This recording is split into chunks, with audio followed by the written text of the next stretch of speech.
পিরোজপুরের মঠবাড়িয়া উপজেলায় নানা বাড়িতে বেড়াতে এসে পানিতে ডুবে আব্দুর রহমান ও আব্দুর রহিম নামের দুই সহোদরের মর্মান্তিক মৃত্যু ঘটেছে।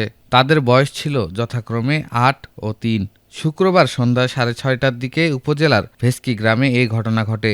নিহত দুই শিশু খাগড়াছড়ি জেলার মোহাম্মদ মহাসিন মিয়ার ছেলে। তারা খাগড়াছড়ি থেকে মঠবাড়িয়ায় ভেচকি গ্রামে তাদের নানা বাড়িতে বেড়াতে এসেছিল। পরিবার সূত্রে জানা যায়, শুক্রবার বিকেলে দুই ভাই বাড়ির উঠানে খেলছিল। সন্ধ্যার দিকে তাদের কোথাও দেখতে না পেয়ে পরিবারের লোকজন খোঁজাখুঁজি শুরু করেন। দীর্ঘক্ষণ সন্ধানের পর বাড়ির পাশের পুকুর থেকে তাদের অচেতন অবস্থায় উদ্ধার করা হয়। পরে মঠবাড়িয়া উপজেলা স্বাস্থ্য কমপ্লেক্সে নিয়ে গেলে কর্তব্যরত চিকিৎসক দুই শিশুকেই মৃত ঘোষণা করেন।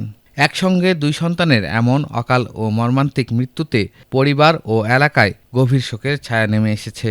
মঠবাড়িয়া উপজেলা স্বাস্থ্য কমপ্লেক্সের আবাসিক medical officer doctor Soumitra Sinha Roy জানান, শিশু দুটিকে আজ বিকেলে তার আত্মীয়রা মঠবাড়িয়া উপজেলার স্বাস্থ্য কমপ্লেক্সে নিয়ে আসে। আমরা পরীক্ষা নিরীক্ষা শেষে তাদেরকে মৃত ঘোষণা করি। প্রাথমিকভাবে দেখে মনে হয়েছে শিশু দুইটি পানিতে ডুবে মারা গেছে। এ বিষয়ে মঠবাড়িয়া থানার ভারপ্রাপ্ত কর্মকর্তা রবিউল ইসলাম জানান, এ বিষয়ে এখন পর্যন্ত আমরা কোনো তথ্য পাইনি, এমনকি কেউ অভিযোগও করেনি। পরিবারের কেউ যদি লিখিত অভিযোগ দেয় তাহলে তদন্ত করে আইনগত ব্যবস্থা গ্রহণ করা হবে।